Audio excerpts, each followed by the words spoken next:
افغان طالبان کے 20 سے زائد دہشت گرد تنظیموں سے روابط برقرار۔ شیخ ہیبت اللہ اخونزادہ کی حکمت عملی القاعدہ اور داعش سے مطابقت رکھتی ہے۔ امریکی جریدے نیشنل انٹرسٹ کی رپورٹ جاری۔ تعلیمی ذرائع کے مطابق شدت پسندی کی ترغیب کے لیے استعمال کرنے کا بھی انکشاف۔ لکھا طالبان رجیم نے نوجوان نسل کی ذہن سازی کی۔ جلد دنیا کو ایسی نسل سے واسطہ پڑے گا جو جہاد کو دینی فریضہ سمجھتی ہے۔ افغانستان کی پالیسی جنوبی اور وسطی ایشیا کو غیر مستحکم کرنے کے در پہ ہے۔ مدارس کے نصاب کو عالمی جہادی نظریے کے تربیت کے لیے ڈھالا گیا ہے۔ افغانستان کی حکمت عملی القاعدہ یا داعش سے مختلف نہیں ہے۔ آپ کو یہاں اپڈیٹ کر رہے ہیں کہ افغان طالبان کے 20 سے زائد دہشت گرد تنظیموں سے روابط برقرار۔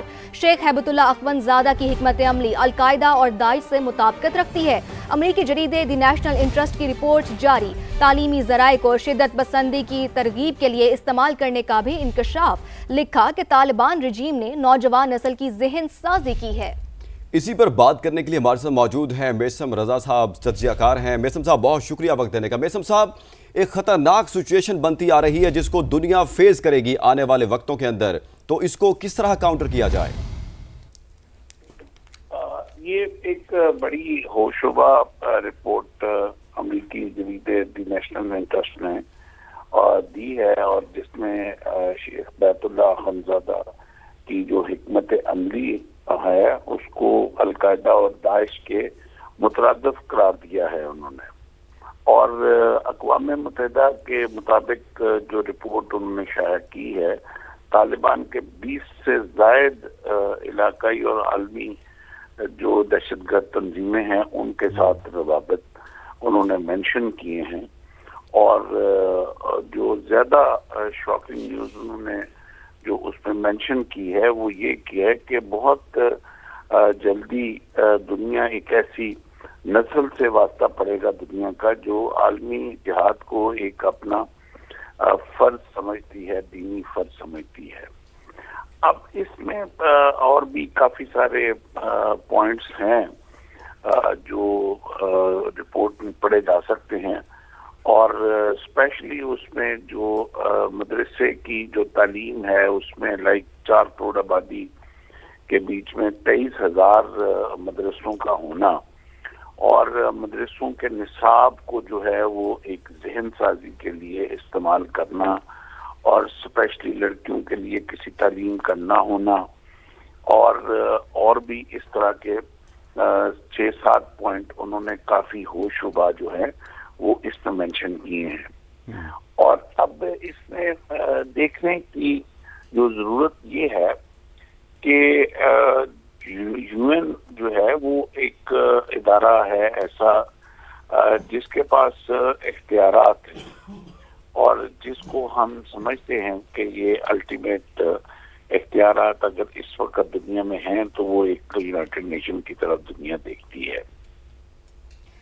اگر یہ اتنی ساری انفارمیشن ان کے پاس ہے، اور اگر یہ انفارمیشن سچی ہے، تو اس کے اوپر اقوام عالم کو سب سے پہلے ان ملکوں کو جواب دہ ٹھہرانا چاہیے جو اس وقت افغانستان کو جو ہے وہ ہر طرح کی سپورٹ کرتے ہیں اس قسم کی ذہن سازی کے لیے۔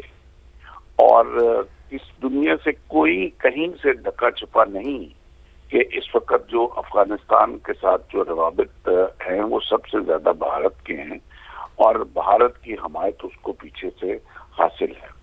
اگر افغانستان کے فارن منسٹر کو پہلی دفعہ یونائٹڈ نیشن اجازت دیتی ہے کسی فارن کنٹری ٹریول کرنے کی، تو وہ 6 دن کے لیے بھارت تشریف لے جاتے ہیں، اور ان 6 دنوں میں وہ شاید 1 دن جو ہے وہ صرف وہ فارن آفس میں گزارتے ہیں بھارت کی، باقی ان میں سے 5 دن جو ہیں وہ کون سے ہیڈ آفس میں وہ گزارتے ہیں، یہ یونائٹڈ نیشن کو اس کے اوپر دیکھنے کی ضرورت ہے۔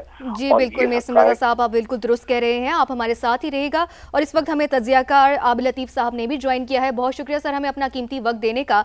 سر یہ کہے گا کہ افغان طالبان کے 20 سے زائد دہشت گرد تنظیموں سے روابط برقرار ہیں، اور یہ امریکی جریدے کی رپورٹ ہے، تو آپ کے خیال سے یہ اب عالمی دنیا کے لیے ایک ویک اپ کال نہیں ہے؟ آپ کے خیال سے عالمی دنیا کا اس حوالے سے اب کیا ایک مؤثر ایکشن ہونا چاہیے؟ جی بہت شکریہ جی ٹائم پہ لینے کے لیے۔ دیکھیے عالمی دنیا کو تو اب اس کا نوٹس بالکل لینا چاہیے، بلکہ دیکھیں یہاں پہ بھی پاکستان کا جو سٹینڈ ہے وہ ونڈیکیٹ ہو گیا. پاکستان بڑے عرصے سے ہم یہی بات کر رہے ہیں، یہی بتانے کی کوشش کر رہے ہیں کہ ایک ہمارے بیک یارڈ میں ایک ایسی جگہ بن رہی ہے جو کہ نہ صرف ریجن کے لیے بلکہ پوری دنیا کے لیے شاید خدا نہ خواستہ ڈی اسٹیبلائزیشن کا موجب بن جائے گی. تو یہ جو نیشنل انٹرسٹ ہے جی، یہ بہت ریپیوٹیڈ ایک پبلیکیشن ہے جو لمیٹڈ وارز کے اوپر، نان کانٹیکٹ وارفیئر پہ، ٹیررزم پہ، انسرجنسی پہ، سیکیورٹی ایشوز پہ، جیو پالیٹکس، جیو اسٹریٹجی پہ لکھتے رہتے ہیں. ان کی ایک رپورٹ کچھ عرصہ پہلے بھی آئی تھی جس کا ٹائٹل تھا ہبت اللہ کمٹمنٹ ٹو گلوبل جہاد، طالبان پریپیئرنگ فار اوورسیز وار. وہ بہت کمپریہنسو رپورٹ تھی، کافی جگہ پہ کوٹ بھی ہوئی، اور اس کے اندر جو ابھی آپ باتیں کر رہی تھیں وہ سارا کچھ اس کے اندر جو ہے وہ بتایا گیا تھا. پھر ابھی جو لیٹسٹ ان کی ہے وہ طالبان مدرسہ سسٹم از گروئنگ، اس کے اوپر ان کا بہت ایک ڈیٹیلڈ آرٹیکل آیا ہے. اب حالت یہ ہے جیسے ابھی میرے صاحب بھی بات کر رہے تھے کہ جو سارا اسکول سسٹم، ایجوکیشن سسٹم پورے افغانستان سے ختم ہو گیا ہے، اور مدرسے جو ہیں وہ وہاں پہ صرف کام کر رہے ہیں، اور ان کی تعداد بہت ملٹی پلائی ہو گئی ہے. اور وہ جو مدرسہ ہیں ان کے جو سلیبس ہے وہ اب جیسے آپ نے بتایا ابھی مینشن کیا کہ 22 جو ٹیررسٹ آرگنائزیشن ہیں پوری دنیا کی، وہ وہاں پہ اکٹھی ہو چکی ہیں، اور وہ وہاں پہ انہوں نے اپنے سیف ہاؤسز، اپنی آرگنائزیشن، پیرافرنیلیا، انفراسٹرکچر بنا لیا ہوا ہے، بہت فزیکل انفراسٹرکچر بھی اور کوگنیٹو انفراسٹرکچر بھی. تو وہ جو مدرسے ہیں وہ انہی کے انفلوئنس میں آ رہے ہیں، کیونکہ وہاں پہ وہی چیزیں پڑھائی جا رہی ہیں. کہیں پہ کچھ عرب انفلوئنس ہے جو کہ ریڈیکل عرب انفلوئنس ہے، کہیں پہ اور اس طرح کا ریڈیکل انفلوئنس ہے. تو یہ ایک بہت خطرناک کہہ لیجیے چکن سوپ تیار ہو رہا ہے وہاں پہ، اور یہ پوری دنیا کے لیے ایک لمحہ فکریہ ہے. اب اس میں یہ آپ جو افغان عوام ہیں وہ خود اس کے وکٹم ہیں، وہ خود بیچارے جو ہیں وہ اس وقت میسم صاحب، جس طرح عابد صاحب کہہ رہے ہیں کہ یہ بڑی خطرناک سچویشن بنتی جا رہی ہے، جس طرح تعلیمی نظام کو ایک نظریاتی ہتھیار کے طور پر بدلا جا رہا ہے، تو یہ اس خطے کے لیے کتنا خطرناک ثابت ہو سکتا ہے؟ دیکھیں یہ جو ہے یہ ایشو اس وقت پوری دنیا فیس کر رہی ہے، اور 9/11 کے بعد آپ نے دیکھا کہ دہشت گردی کی جو ایک لہر تھی وہ کس طرح پوری دنیا میں پھیلی، اور پوری دنیا نے مل کے اگر اس دہشت گردی کے خلاف ایک ایکشن لیا اور یکجا ہو کے لیا تو بہت ٹائم لگا، 25-28 سال لگے اس دہشت گردی کے ساتھ لڑتے، اور وہ بھی یکجا ہو کے لڑنے کے بعد. پاکستان اس میں کوئی دوسری رائے نہیں ہے کہ سب سے زیادہ موسٹ افیکٹو کنٹری جو ہے وہ پاکستان ہے. 93,000 قربانیاں دہشت گردی کے نام پہ پاکستان نے دی ہیں، اور پاکستان کی امپورٹنس اس لیے بھی ہے کہ one of the most effective country ہونے کے ساتھ ساتھ ابھی اس یونائٹڈ نیشن کی جو رپورٹ کو اگر دیکھیں تو Pakistan is the next country to Afghanistan and especially that area. تو یہ بات جو ہے وہ صرف رپورٹ کی حد تک نہیں ہونی چاہیے. یہاں یہ بھی سوال اٹھتا ہے کہ یہ ساری اس کو امپاورمنٹ جو آ رہی ہے افغانستان کو، یہ کہاں سے آ رہی ہے؟ اس وقت وہ پاکستان تو اس دہشت گردی کا خود سب سے زیادہ افیکٹو کنٹری ہے، ایران افیکٹو کنٹری ہے، اور پیچھے چائنا جو ہے وہ تو ہمیشہ سے اس چیز کو کرب کرتا نظر آیا ہے. تو آ جا کے کون سا ملک ہے اس وقت جو افغانستان کی ساری پتارہ داری کر رہا ہے؟ کون سا ملک ہے جو افغانستان کی اس دہشت گردی کو سپورٹ کر رہا ہے، اس کو پال رہا ہے، اس کو ایکسپورٹ کر رہا ہے؟ اور آج جن ملکوں کے سیف ہیونز اور جن ایجنسیوں کے، جن دہشت گرد تنظیموں کے جو سیف ہیونز افغانستان میں بنے ہوئے ہیں، ان کو ہم کم از کم جو وہ اسٹیٹس جو اس وقت اپنے آپ کو ڈیموکریٹک اسٹیٹس شو کرتی ہیں، یونائٹڈ نیشن آج ان کو کیوں نہیں کٹہرے میں کھڑا کرتا؟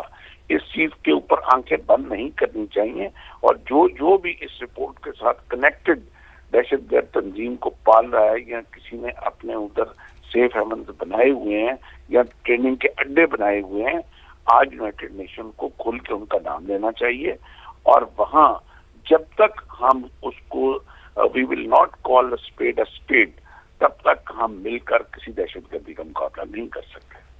جی بالکل میسم رضا صاحب، آپ بالکل درست کہہ رہے ہیں، ہمیں مل کر اس کے خلاف کام کرنا پڑے گا. عابد لطیف صاحب، جیسے کہ میسم رضا صاحب نے کہا ہے کہ یہ افغان جو پالیسی ہے یہ جنوبی اور وسطی ایشیا کو غیر مستحکم کرنے میں کس حد تک اپنا یہ کردار ادا کر سکتی ہے؟ کیونکہ آپ دیکھ رہے ہیں کہ جو افغان پالیسی ہے اس کی وجہ سے پورے خطے کو خطرہ لاحق ہے. جی بہت حد تک نہ صرف کر سکتی ہے بلکہ کر رہی ہے، کیونکہ دیکھیے افغان جو ہے وہ کوئی وہاں پہ نیشن سٹیٹ نہیں ہے، کوئی سٹیٹ کرافٹ نہیں ہے. وہ وہاں پہ جو ہے وہ ریک ٹیک ایلیمنٹس ہیں جن کے اوپر ایک سکیفولڈ کے اوپر افغان رجیم کھڑی ہے. نیچے جو ہے اس کے بیس کے اندر اگر آپ دیکھیں جو اس کی فاؤنڈیشنز ہیں اس کے اندر تو نان اسٹیٹ ایکٹرز ہیں، اس کے اندر تو وار لارڈز ہیں، اس کے اندر تو آرم گروپس ہیں اور اس کے اندر یہ ٹیررسٹ ہیں. سو اب آپ جو ہے آپ اسٹیٹ کے طور پہ کیسے ریئیکٹ کر سکتے ہیں، کیسے بہیو کر سکتے ہیں؟ How you can be expected to be responsible as a state, how you can be expected to be rational as a state. تو وہ ہو نہیں سکتا، وہ ایلیمنٹ نہیں ہے. ابھی آپ یہاں پہ جب بات کر رہے تھے کہ جو یونائٹڈ نیشن کو اس پہ کچھ کرنا چاہیے، ایکشن لینا چاہیے، دیکھیے اگر آپ ورلڈ آرڈر کو دیکھیں، جو بھی اس کی سیمبلنس میں ورلڈ آرڈر اس وقت چل رہا ہے، اس میں کچھ سپرا یونائٹڈ نیشن چیزیں بھی ہیں. یعنی جہاں پہ فیصلے ہوتے ہیں، جہاں پہ چیزوں کو رخ دیا جاتا ہے، جہاں پہ جو انٹرنیشنل جیو پالیٹکس ہے اس کو ڈیسائیڈ کیا جاتا ہے کہ وہ کیسے چلے گا. وہ P5 ہے، وہ G5 ہے، G7 ہے، اور اب تو وہ کور 5 جس کا USA نے اپنی نیشنل سیکیورٹی اسٹریٹجی میں جو ریسنٹلی انہوں نے ڈسکلوز کی ہے اس کے اندر انہوں نے جس کا اظہار کیا ہے. اور اس کور 5 کے اندر انڈیا بھی ہے ان 5 ملکوں میں جو کہ پوری دنیا کا ان کے خیال کے مطابق اب دی کور کنٹریز جو اپنے اپنے علاقے، ریجن اور ملٹی لیٹرلزم یا منی لیٹرلزم کے تھرو یا ریجنلزم کے تھرو پوری دنیا کو لیڈ کریں گے in through toward stability and peace. تو وہی ملک جو ہے انڈیا ہی تو ایکچولی افغانستان کے اندر جو ایز اے پراکسی اس کو یوز کر رہا ہے. اس ساری جو ٹیررزم ہے اس کے پیچھے افغانستان کی انسٹیبلٹی کے پیچھے جو کہ پھر ملٹیپلائی ہو کے پوری دنیا میں جاری ہے وہ انڈیا ہی تو ہے، اور وہ انڈیا ہی ان کور 5 میں بھی شامل ہے. تو یہ جو ڈائیکاٹمی ہے آئی تھنک پہلے تو یہ سالو ہوگی تو پھر اس کے سولوشنز نکلیں گے، پھر UN آپریٹو ہوگا، پھر اور انفراسٹرکچر جو ہے سیکورٹی آرکیٹیکچر جو ہے وہ اس پہ کام کرے گا. تو آئی تھنک یہ پہلے یہ ریئلائزیشن بہت ضروری. پہلے ان ملکوں کو روکا جائے گا جو سپورٹ کرتے ہیں. عابد لطیف صاحب اور میسم رضا صاحب ہمارے ساتھ موجود تھے، اپنا قیمتی تجزیہ دے رہے تھے. آپ دونوں کا بہت شکریہ.